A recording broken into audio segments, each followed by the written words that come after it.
Donc, les fondements du christianisme, la troisième partie, on va parler des Jésus, la parole de Dieu, le troisième fondement qui est la parole de Dieu, après avoir parlé de chercher Dieu et qui est Jésus. Donc, Jésus, il est la parole de Dieu. On lit en Jean chapitre 1, verset 1, au commencement, la parole existait déjà, la parole était avec Dieu, la parole était Dieu.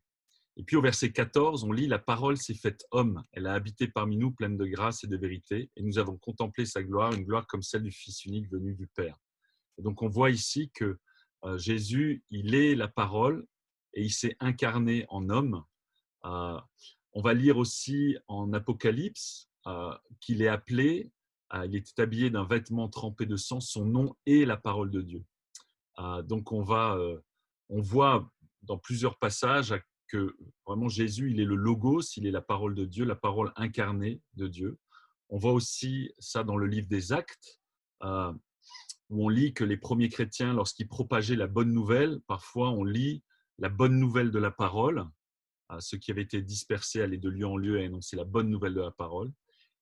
Et puis on lit aussi Philippe prit la parole et en partant de ce texte, de l'écriture, il lui annonça la bonne nouvelle de Jésus. Et donc, dans tout le livre des Actes, parfois on dit la bonne nouvelle de la parole, parfois la bonne nouvelle de Jésus. Donc Jésus, il est vraiment la parole de Dieu, il est le logos. Maintenant, quel est le lien entre la parole et les Écritures? La Bible, donc les Écritures, le Nouveau Testament, l'Ancien Testament. On voit que lorsque Jésus est ressuscité, il va parler à des disciples et il va leur dire la chose suivante en Luc 24.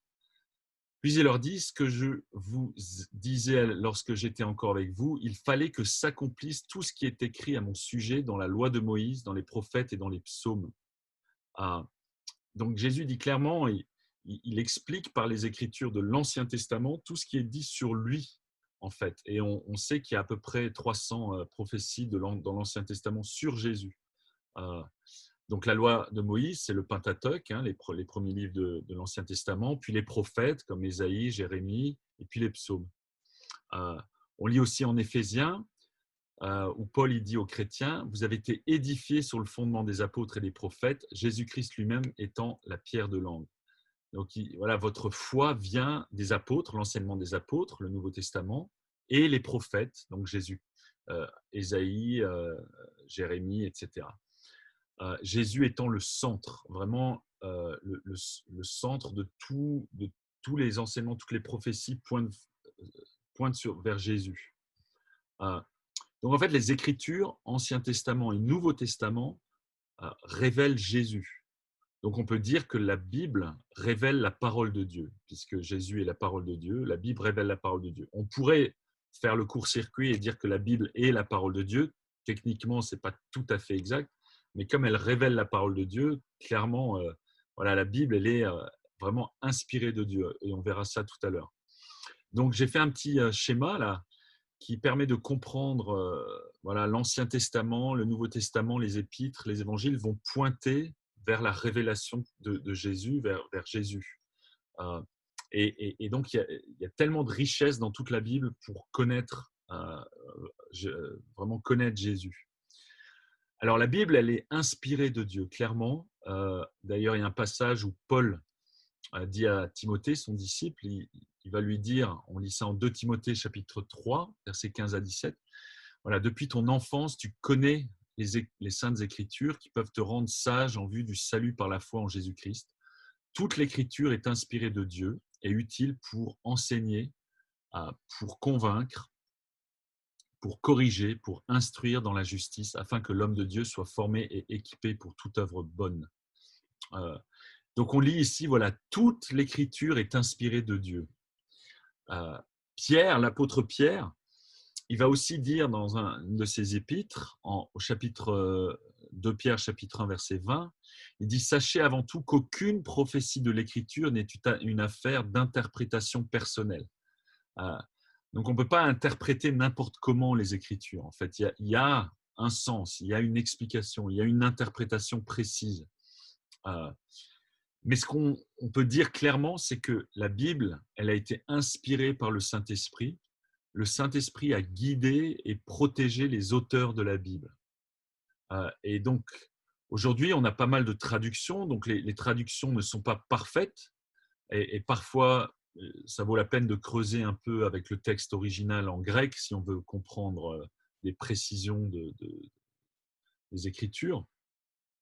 Mais beaucoup de personnes vont dire: «Ah, heu, il y a tellement d'interprétations, différentes, et de passages compliqués» et on peut se cacher derrière cet argument de dire: «Ah, comme la Bible est difficile à interpréter, bah, on va peut-être pas trop l'étudier et pas trop la mettre en pratique». Mais le vrai défi, c'est pas l'interprétation de la Bible. Pour moi, le vrai défi avec la Bible, c'est pas l'interprétation des passages compliqués, mais c'est la mise en pratique des passages simples.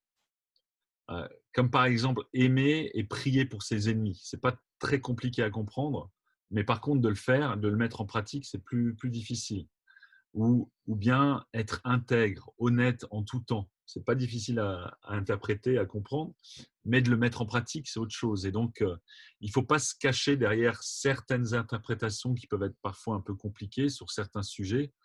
Heu, les passages, qui sont les plus importants, ils sont très clairs, pour tout le monde. Et on a vu dans ce passage en 2 Timothée, il dit: «Toute l'écriture est inspirée de Dieu et elle est utile, donc pour enseigner et cetera, pour nous corriger, pour nous instruire, afin que nous puissions être formés et équipés pour toute œuvre bonne». Et donc c'est ça le but des Écritures, c'est de nous éduquer à être comme Jésus, à aimer comme lui, voilà, à à le suivre. Heu, Moi longtemps, je croyais que la Bible, c'est pas très utile, hein. C'est un livre pour les théologiens qu'on va laisser dans la bibliothèque et de toute façon, c'est très long, c'est un peu barbant certains passages, voilà. Mais en fait, quand on la lit, on se rend compte que, surtout si on commence par les choses peut-être les plus simples, comme les évangiles, on se rend compte que c'est tellement riche, tellement profond. Euh, et finalement, la Bible, quand on commence à creuser, creuser, creuser, c'est un petit peu comme quand on fait de la plongée sous-marine. On peut d'abord aller à la plage et regarder les poissons en faisant du snorkeling, là. Ou alors on peut aller en profondeur et plonger toujours de manière plus profonde et découvrir des choses qui sont incroyables. Et on va en parler un petit peu plus plus tard. En tout cas, la Bible, elle est vraiment inspirée de Dieu. C'est un livre qui a été écrit sur une période de 1500 ans par une quarantaine d'auteurs. Euh, donc, des gens qui ne se connaissaient pas, qui parlaient des langues différentes, qui étaient très différents. Il y avait des rois, il y avait des simples esclaves, il y avait des, des- des prophètes, il y avait plein de gens différents qui ont écrit la Bible. Et tous se complètent. C'est comme un puzzle qu'on essaye de rassembler pour avoir une image complète. C'est ça qui est incroyable avec la Bible. Bref, quelles sont les implications de ce point que voilà, Jésus, il est la parole de Dieu, la Bible nous révèle la parole de Dieu. On va lire quelques passages qui nous montrent les implications de, de ce qu'on voit là. Le premier, en Jean 5, Jésus il dit, voilà, en vérité, je vous le dis, celui qui écoute ma parole et qui croit à celui qui m'a envoyé a la vie éternelle. Il ne vient pas en jugement, mais il est passé de la mort à la vie. Ah, un autre passage, et on va développer un petit peu, Jésus dit, en vérité, je vous le dis, si quelqu'un garde ma parole, il ne mourra jamais. Ah, un autre passage, il dit, si quelqu'un m'aime, il gardera ma parole, et mon Père l'aimera. Nous viendrons vers lui et nous établirons domicile chez lui. Et puis finalement, celui qui me rejette et qui n'accepte pas mes paroles à son juge, la parole que j'ai annoncée, c'est elle qui le jugera le dernier jour.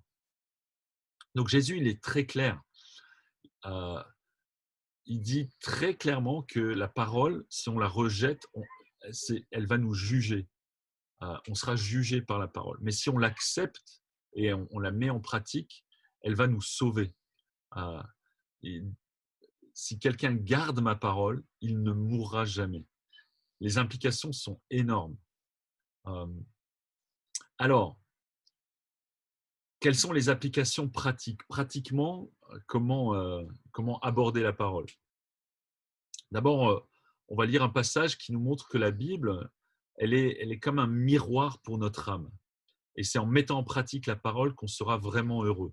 On va lire ce passage en Jacques, chapitre 1, versets 22 à 25, où Jacques écrit « Mettez en pratique la parole et ne vous contentez pas de l'écouter en vous trompant vous-même par de faux raisonnements. En effet, si quelqu'un écoute la parole et ne la met pas en pratique, il ressemble à un homme qui regarde son visage dans un miroir et qui, après s'être observé, s'en va et oublie aussitôt comment il était. Mais celui qui a plongé les regards dans la loi parfaite, la loi de la liberté, et qui a persévéré, celui qui n'a pas oublié ce qu'il a entendu, mais qui se met au travail, celui-là sera heureux dans son activité. » Donc Jacques, il est très clair, il dit ça ne sert à rien de juste l'écouter ou juste la lire comme ça, la parole. Ce qui compte, c'est de la mettre en pratique et de ne pas s'abuser par de faux raisonnements. Par exemple, Jésus va dire, voilà, il va parler d'être vrai, d'être honnête, d'être intègre. Donc on peut lire ça et dire, ouais, ok, je suis d'accord, mais bon, moi, je vais quand même de temps en temps mentir parce que ça m'arrange et parce que ceci, parce que cela, et s'abuser par de faux raisonnements. Il va parler de plein de choses comme ça. Et la question, c'est est-ce que je vais le mettre en pratique ou est-ce que je vais m'abuser par des raisonnements aujourd'hui qui m'empêcheraient de le mettre en pratique. Et puis il dit, voilà, c'est comme un miroir dans lequel on se regarde. En fait, en lisant donc, la Bible, le Nouveau Testament, etc., on va se voir en face. Ça va révéler l'état de notre cœur, l'état de notre esprit. Et ensuite, soit on va faire quelque chose pour l'arranger, soit on va rien faire. C'est un peu comme le matin quand on se réveille, on se regarde dans le miroir de la salle de bain et puis moi je sais que si je fais rien, j'ai les cheveux qui partent en bataille, j'ai des cernes, j'ai tout ce que vous voulez. Donc j'essaye de me laver quand même, de me coiffer, de faire quelque chose, quoi. La Bible, c'est pareil. Spirituellement, ça va révéler l'état de notre cœur. Et ensuite, on va soit faire quelque chose, soit rien faire. Mais la promesse, c'est que si on la met en pratique, on se met au travail, comme il dit, celui-là sera heureux dans son activité. Et honnêtement, plus on met en pratique la Bible, plus on ressent une joie profonde qui grandit dans notre vie. Donc, on continue avec les applications pratiques. Un autre passage qui nous montre que la parole, elle est vivante et efficace pour notre bien si on la laisse pénétrer en nous. On va lire ce passage en Hébreux chapitre 4, verset 12. On lit « En effet, la parole de Dieu est vivante et efficace, plus tranchante que toute épée à deux tranchants, pénétrante jusqu'à séparer âme et esprit, jointure et moelle. Elle juge les sentiments et les pensées du cœur. » C'est assez frappant ce passage parce que on a souvent des discussions, parfois des discussions sur la différence entre l'âme et l'esprit, est-ce qu'il y en a une, etc. Et ici, le passage dit que la parole est tellement précise qu'elle peut, elle peut faire la différence entre l'âme et l'esprit. Elle va pénétrer vraiment au fond de notre cœur et elle va trancher. Un exemple que je peux utiliser, c'est si un médecin nous apprend qu'on a une tumeur, on peut soit rien faire et dire ah bah non, moi je m'en fiche, je veux rien faire, ou alors on peut demander à un chirurgien d'utiliser son scalpel pour nous enlever la tumeur et avoir une chance de guérir du cancer. La parole, c'est pareil, elle va révéler les mauvaises choses qu'on doit enlever et elle va pénétrer un peu comme un scalpel pour nous aider à enlever ces choses-là. Donc, elle est vivante et efficace. Moi, ce qui me frappe toujours, c'est que depuis 32 ans de vie chrétienne, je peux lire et relire l'évangile de Jean, par exemple, et à chaque fois, je le lis différemment, ça me frappe différemment, ça me touche différemment, ça m'apporte quelque chose, ça me parle. Elle est vraiment vivante. Mais il faut accepter de la laisser pénétrer dans notre cœur.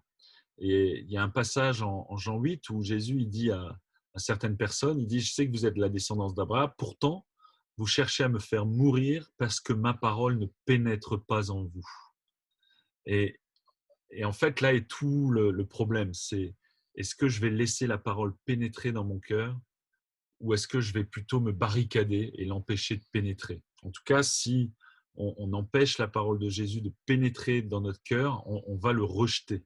Si on ne laisse pas la parole pénétrer, on va rejeter Jésus d'une manière ou d'une autre. Donc c'est un choix. C'est vraiment un choix d'ouvrir notre cœur à la parole et de la laisser pénétrer en nous. Une autre application pratique, c'est que il y a différentes choses qui peuvent nous empêcher de laisser la parole pénétrer. Donc, certaines traditions religieuses, des préoccupations, des inquiétudes, des désirs, plaisirs personnels, des philosophies dominantes de notre monde peuvent nous empêcher de suivre la parole. Et là, je vous laisserai approfondir ces passages que je vais vous montrer. En Marc 7, versets 1 à 13, Jésus révèle, il montre comment des traditions religieuses peuvent vraiment nous empêcher de connaître la parole et la laisser pénétrer en nous. Par exemple, moi, pendant très longtemps, je me disais, si je vais à la messe à Noël et à Pâques, ça ira, je fais ma tradition, c'est bon, il n'y a pas de souci, quoi. Et je ne lisais pas la Bible, parce que je faisais mes traditions religieuses. Je pouvais, pendant un certain temps, aller me confesser chez un prêtre, des choses comme ça. Donc, je suivais certaines traditions, mais je ne lisais pas la Bible. Euh, voilà.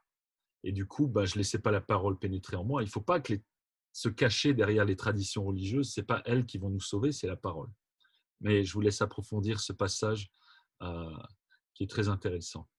Ensuite, en 2 Timothée, on voit l'obstacle de nos désirs personnels. En fait, on peut laisser nos désirs prendre le dessus sur la vérité, sur les convictions. Je ne vais pas trop développer ce sujet, mais il y a l'exemple de la parabole du semeur que vous pouvez lire, où les plaisirs de la vie, les inquiétudes, les richesses nous empêchent en fait de laisser la parole pénétrer. On reste superficiel à cause de nos désirs. Et c'est vrai qu'aujourd'hui, on vit de plus en plus dans une société qui met le désir personnel en avant, le plaisir personnel en avant. On peut passer des heures sur Netflix à regarder des tonnes de séries et se dire j'ai pas le temps de lire la Bible, j'ai pas le temps de l'approfondir parce que voilà, j'ai toutes mes séries à regarder ou d'autres réseaux sociaux ou plein d'autres choses qui peuvent nous empêcher vraiment d'approfondir la parole et de la laisser pénétrer en nous. Et puis enfin, ce passage en Colossiens 2, 8 à 10, qui parle des philosophies, des sciences dominantes de notre génération. On voit très bien que la science, c'est quelque chose de formidable, mais la science, elle évolue en permanence. Voilà, il y a quelques années, on disait que l'univers a toujours existé.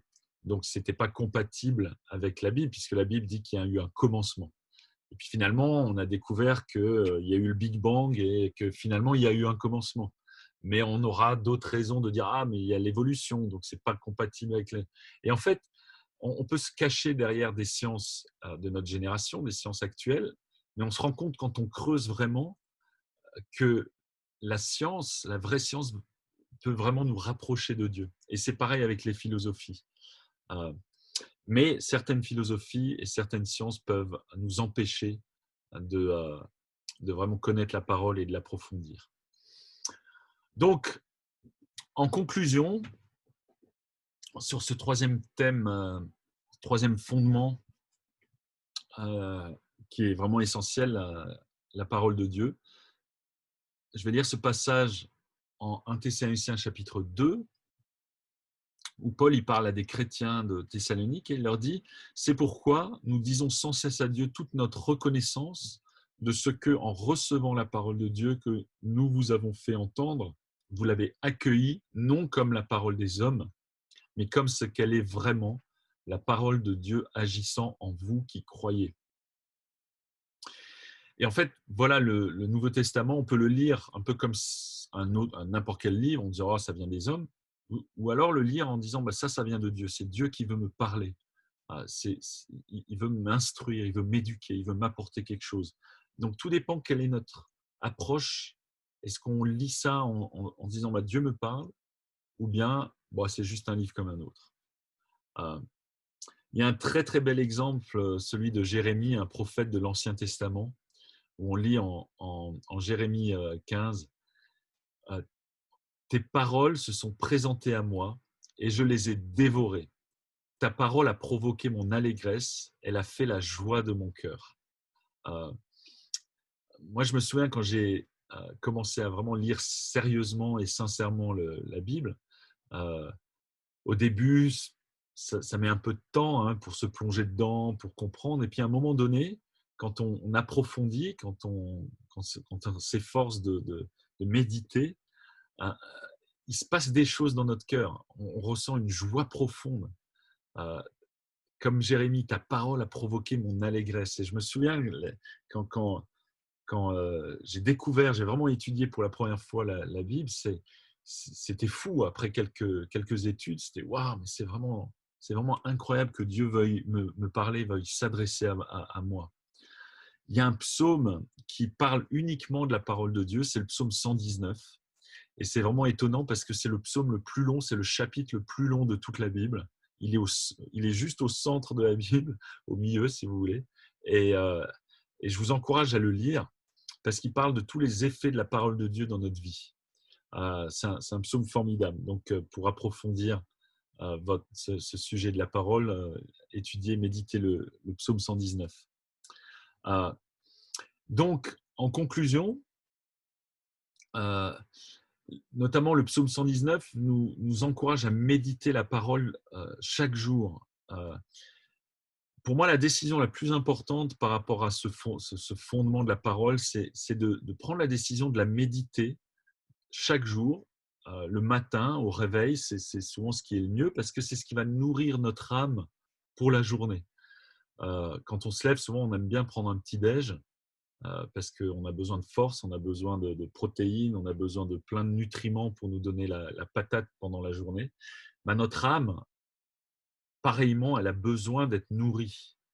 Et c'est en prenant un moment de méditation, en prenant un passage et en le méditant chaque jour qu'on va nourrir notre âme et qu'on va équiper notre âme pour passer une super journée.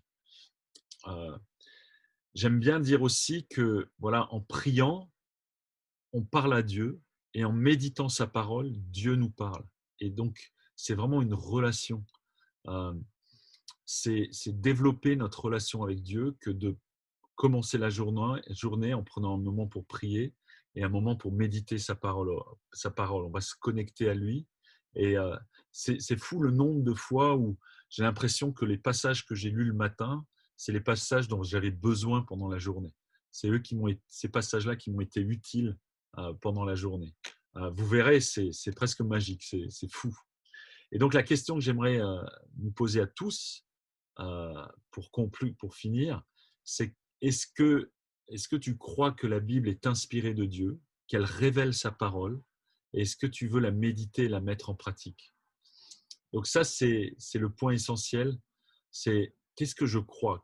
Comment j'accueille la parole? Est-ce que je vois que ça vient de Dieu pour me parler à moi? Et est-ce que je veux la mettre en pratique? Donc, si je peux dire oui à ces deux questions, bah, je peux vraiment continuer à bâtir ma foi et mieux comprendre les thèmes suivants. Donc, ben, passer des super moments de méditation pendant cet été et par la suite. Voilà, je vais arrêter le partage d'écran et on va pouvoir discuter un peu par rapport à ce thème.